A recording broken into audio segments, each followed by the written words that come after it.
How is Your Driving interview segment is sponsored by the How is Your Driving board game. Hi, I'm Otilia Diaz. Welcome to How's Your Driving. We're here today with Maria Wojtczak from Driving MBA, and we're going to talk a little bit about driving. Tell me a little bit about how your program works. We use high-tech simulation to teach primarily novice drivers driving fundamentals. We work with them to develop safe, sound driving habits in that course. So they are literally driving on a virtual roadway, and if they get into a crash or they do something wrong, they get immediate feedback. We also have an instructor with them in that course as well. We have an advanced defensive driving skill with much more sophisticated simulator, and we can put any driver, teenager or adult driver, in all kinds of hazardous situations in a no-risk environment because it's all done on simulation. And they learn very quickly the limitations of their vehicle as well as their own personal limitations. How did you get started? We have been in business since 2003, and before we even opened our doors, our school district where we live had lost 4 teenagers to fatal car crashes.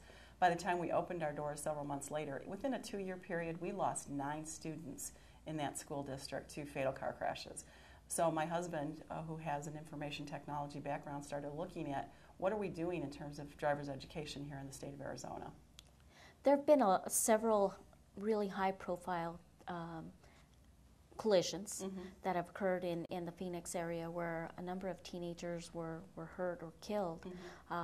Is that what you're referring to as far as your incentive to get this program started? Yes, and if you look at the statistics, Arizona ranks about number 4 now, at losing teenagers in particular to fatal car crashes.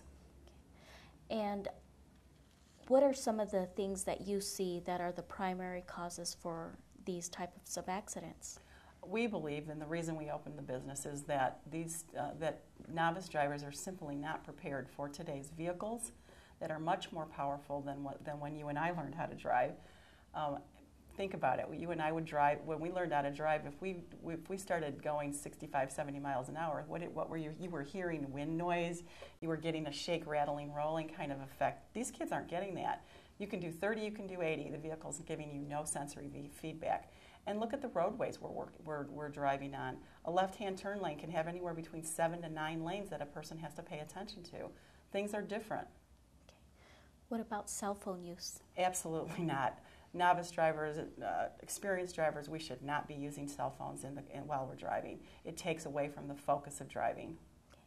Okay. The number of passengers in a vehicle. For a teenager in their first year of driving, if you, again, I think there's only 4 or 5 states that do not have a good, sound, graduated driver's license, which restricts the number of passengers that a teenager can have in their vehicle to either 1 or 0. And the nighttime driving, again, look at the statistics. Statistics will tell you that when you start putting teenagers in a car with other teenagers, the likelihood of them being in a car crash is over 200%. You were talking a little bit about what your program entails. Do these type of issues also come up? Is it part of the curriculum of your program? Yes, we do talk about all the different things that you need to be paying attention to. Our program is strictly experiential learning, but we do talk about the fact that distractions are a big problem for a novice driver, or for any driver, quite honestly, but particularly for a novice driver. You should not be having a conversation on the phone or even with the person next to you in your first year of driving. It's not because you're a good or bad driver, it's because you're an inexperienced driver. How do you market these educational programs to Valley drivers? Our program, we market all kinds of ways. We try to get to know people in PTOs and let schools know about us. We are a for-profit company, so it's difficult sometimes to, you can't market within the public school system. However, a lot of public schools don't even have driver's education anymore, and so there's not a lot available there, to teenagers. There are other schools that do on-road instruction as well, which we certainly believe in. So there's a lot that you can do to really prepare your teenager. Are there any benefits, economic benefits, as far as insurance costs or anything like that for a student or a person that takes the course? Mm-hmm. Well, There are some insurance companies that will provide some kind of incentive to take a driver's education course. However, probably in the mid-90s, studies have been done that have said the way in which we are doing driver's education right now is antiquated and ineffective, and we haven't actually changed that. Driving MBA is actually working on changing that. I mean, the way in which we teach driver's ed is very different than it's ever been done. So they don't particularly believe in driver's education the way it's been done. Sitting in a classroom telling the student what they should and shouldn't be doing behind the wheel is not particularly helpful. They need on-road experience. They need to know. They need to feel what it's like to be in a vehicle and hit something and know that there's consequences to their behavior. So if somebody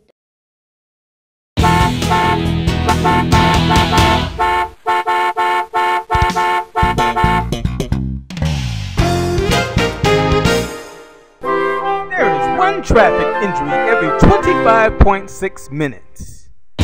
How Is Your Driving is hosted by Otilia Diaz. Tune in to How Is Your Driving on Tuesdays at 7:30 and Saturdays at 3:30 p.m.